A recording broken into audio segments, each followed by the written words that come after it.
through 12 were able to go to high school and basically have no problems. But I never had gone to school before. That's why I don't tell this to too many students when I talk to them, because they'll think the first 6 grades don't count. And in my brother's case, the first 7 grades don't count. But they probably do count, but we did okay at high school. Did your parents tutor you? A little bit. My stepfather taught us the alphabet, taught us math at home a little bit. So I was pretty good in math. That's why I became an engineer. As my daughter, when she introduced me, pointed out, I went back to school and got a master's and a California credential in '07 from Loyola Marymount University in Los Angeles. And now I'm teaching full-time. I was teaching full-time while I was going to school, but now I'm teaching full-time with a credential. And I love it. You know, it's great to be among young kids, high school kids. It really is great. Yes? So all this traveling around you did, you had to leave your house and have nothing. You said your mom took jewelry and things. All this traveling around, you were helped by people? How did you pay for passage to get to the United States and such? So, well, at that point, that was free, keep in mind. Not really free, but we found relatives in Pittsburgh who sponsored us. And they didn't really have to pay for our voyage. Believe me, the ship we went on was so bad. It was its last voyage. 26 days. 26 days to go from Germany to New York. Where big ships do it in 5, just to give you an idea. Even then they did it in 5, you know. but you were traveling around so Europe they, and everything too. Yeah, they are the ones, you know, that was paid for. And we just had to have somebody in the U.S. that would claim that they would take us in, that we wouldn't be homeless people. But in Poland, when we traveled, we just moved around. You didn't go by train. You did a lot of walking. You did a lot of hitchhiking. You did some of that. So people would feed you? Yeah, people would feed us. I would, can I say this? I would go out at night and in schools I can't say this, but I'd steal potatoes from farms. I would steal food from people that had left it out. You know, we went out at night and just rummaged through vegetable gardens and what have you to do that. Horse meat was cheap. We ate a lot of that. It's really good stuff. And as you can see, none of that is really that hurtful to us, you know. It all turned out okay. Did I answer your question? Yeah. Okay, thank you. Anybody else? Yes. What happened to your property that was in Poland? Well, believe it or not, I still own it. Yes. Of the 5 buildings that my father had, they were all apartment buildings, 2 were not destroyed. And those are in Bielsko and Katowice, 2 cities in Poland. And I've reclaimed them, and we own them.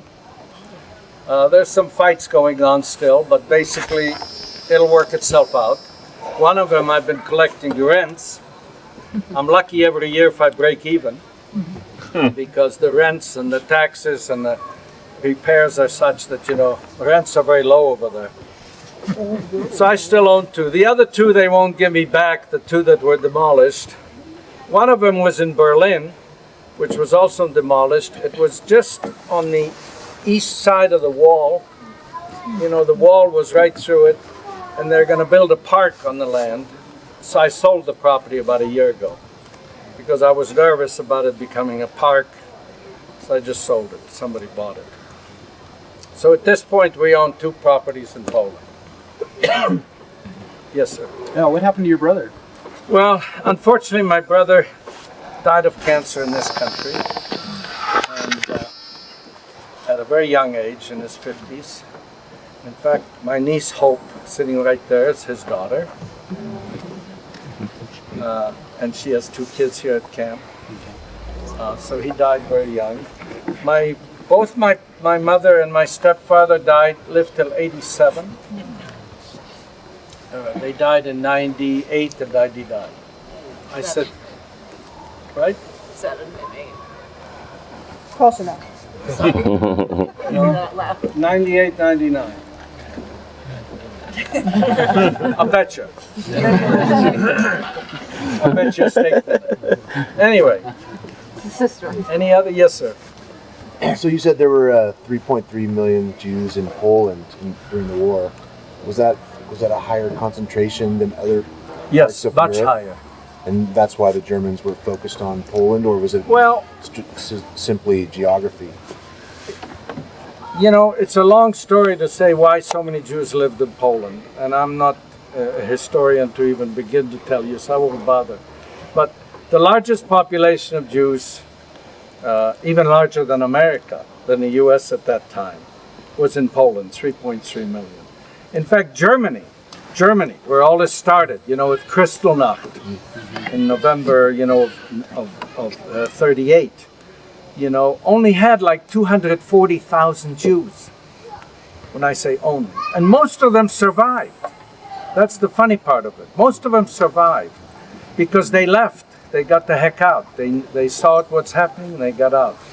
In Poland, of the 3.3 million, 300 survived. And as I mentioned earlier, 150 of these survived because they went into Russia. So basically a very, very low percentage. And it's even a far lower percentage if you look at kids, how many kids survived. So my brother and I were extremely fortunate, extremely lucky. And we had a very, very brave mother and a very, very brave stepfather who made the right moves, made the right calls all the time. Yes. When you were a little boy and you saw these terrible things in front of you, did you ever express to your parents the anger and the hatred that you might feel? And if you can bring us back, if you did that, what did your parents tell you? The question is basically, if you haven't heard it this end, if I saw all what was happening, what did I express, you know, I don't know. And all I can tell you is that I had a tremendous fear because of all of seeing this. I mean, when I saw kids getting killed in the ghetto in front of my own eyes, or all these people getting killed in a cemetery, it was a tremendous fear that I had, my brother had. And it's this fear that I think kept us quiet when we had to be quiet, kept us in line when we had to be in line, kept us from sneezing when we had to sneeze. I'm serious. So I don't know that I ever expressed it. It was just, you know, we kind of talked about it after my mother came here. In fact, it was many, many years we never talked about the Holocaust. I started talking about the Holocaust to kids in schools probably about 25 years ago. Not 50 or just 25, you know, where I felt the big need to do that, to make sure that they knew what was going on. You see, when you read a book, history book, as we all know, it's history, right? And when I walk up to kids in school, and after I talk, I say, touch me. See, now you've touched a Holocaust survivor, history. It's not just something you read in a silly book, like you read all these books in history and what have you. See, it's different, right? It's different. My guess is you won't forget this talk, or this incident, see? So that's what I'm trying to do when I go talk to young kids in high schools, what have you. I do talk in synagogues too, and you know, sometimes even, believe it or not, like 2,000-3,000 people listen to these kind of stories in various places, adults. But I enjoy more talking to the kids, to be honest with you, than I do. Because I think that's what's needed.